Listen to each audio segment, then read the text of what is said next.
I'm announcing today that I will not be seeking re-election at the end of my term. The threats to our democracy and way of life are very real. And I can assure you, I'll do everything in my power to fight for Illinois and the future of our country every day of my remaining time in the Senate. So Dick Durbin, Democrat from Illinois, he has been in the Senate for some time. He's been in leadership, too, so a critical makeup here now. A critical move, I should say, for Dick Durbin out of Illinois. Here is the current composition of the Senate. 53 Republicans, 47 Democrats. The playing field for Republicans next time around in 2026 is quite favorable. Here are 5 Democrats who said they will not run for re-election during that time. You got Shaheen out of New Hampshire, 2 in Minnesota. Durbin, I mentioned here, then Mitch McConnell, the only Republican on this board from the state of Kentucky. So we went back to find out who had the lead, who was favored in these specific states, all right? In New Hampshire, you had Kamala Harris win slightly there. In Minnesota, she had a greater advantage. And then I'd pop on down to Illinois. Illinois really hasn't been contested for some time statewide. Democrats have dominated that state. Conversely, in Michigan, Trump was a slight winner there. In Kentucky, he was an easy winner if you look at those that were on the board prior. In Illinois alone, there are at least 6 who may be jumping in this fight to win Durbin's seat. There could be as many as 12, all right? The average age of these 6 so far, 55. Let me go back 2 slots here. Average age on this board, 75. And now you see the rub. Who better, Karl Rove, to answer all this? And Karl, good morning to you. Thank you for your time. Morning. David Hogg is a Democrat out of Florida. He's 25 years old. He said, thank you for your incredible service to our country, your leadership, and for passing the torch to the next generation. Karl, you've looked at this. What do you think right now? Well, I think this is Hogg trying to sort of rescue himself because he announced he turned 25 on the 12th of April, and 3 days later he announced as the Democratic National Committee vice chairman that he was going to raise $20 million to defeat older Democratic incumbents in the U.S. House of Representatives. And, it's sort of unusual. James Carville, the raging Cajun, immediately said it was the most insane thing he ever heard. A Democratic Party official who says, my first responsibility is to defeat Democrats. I mean, really, really strange. And the Democrats have really shook up over this. Mr. Hogg's an interesting character. He actually has a super PAC called Leaders We Deserve. Last cycle, he raised $11.9 million for that PAC.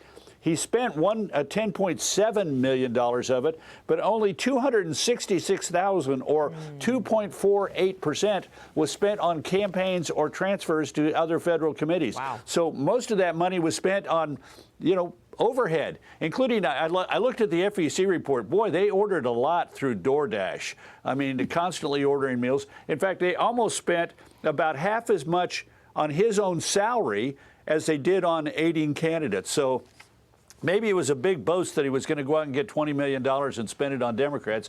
Maybe he was just going to continue spend 97% of his money on operations. Get in politics and get rich. That's amazing. Data. Okay, so that's all happening. In the meantime, Rahm Emanuel got in an argument with a podcaster. I actually think it's good that Democrats are going through this kind of thing. Watch here about this argument on trans. We were really south on kitchen table issues. We weren't really good about the family room issues. I disagree with you. I disagree with you 100 Okay, the only room we were did really well was the bathroom, and that's the smallest room in the house. That is total. That is buying into the right-wing media narrative, and I'm so sick of Democrats like you selling out and saying this. And Karl, it went on from there. Salty. Well, Rahm Emanuel is one smart guy, and let's hope that most of the Democrats don't listen to people like him and continue to go down this left-wing, progressive, Bernie Sanders, AOC line of saying we're for a bunch of crazy solutions to the problems that ordinary Americans face. There is a reason why the Democratic Party is at an all-time low in one of these national polls, NBC News. Since 1991, they've been tracking this. 27% approve of the Democratic Party today, and it's because you have people like that podcaster trying to talk over smart people like Rahm Emanuel who know how to win elections. I agree. I think it's good that they're having these arguments. We showed a few others yesterday on the 5, and we were saying in the break, the Democrats are so in the wilderness, they have no way to figure out which direction to go. There's no compass, there's no Starlink, the signal is out, their cell phone's not working, nothing's working. But maybe if they can have some of these tougher conversations, it'll help.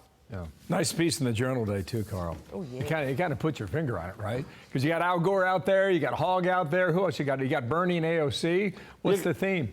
You got the strongest voice in the Democratic Party out there, Joe Biden. I mean, shuffled onto the stage in Chicago, and I tried to listen to the speech, and there were points at which it was reminiscent of June 27th, 2024, in that first debate. I mean, it's like crazy stuff. But he's offered to go out and campaign for the Democrats in 2026 and to help them raise money and get a message across.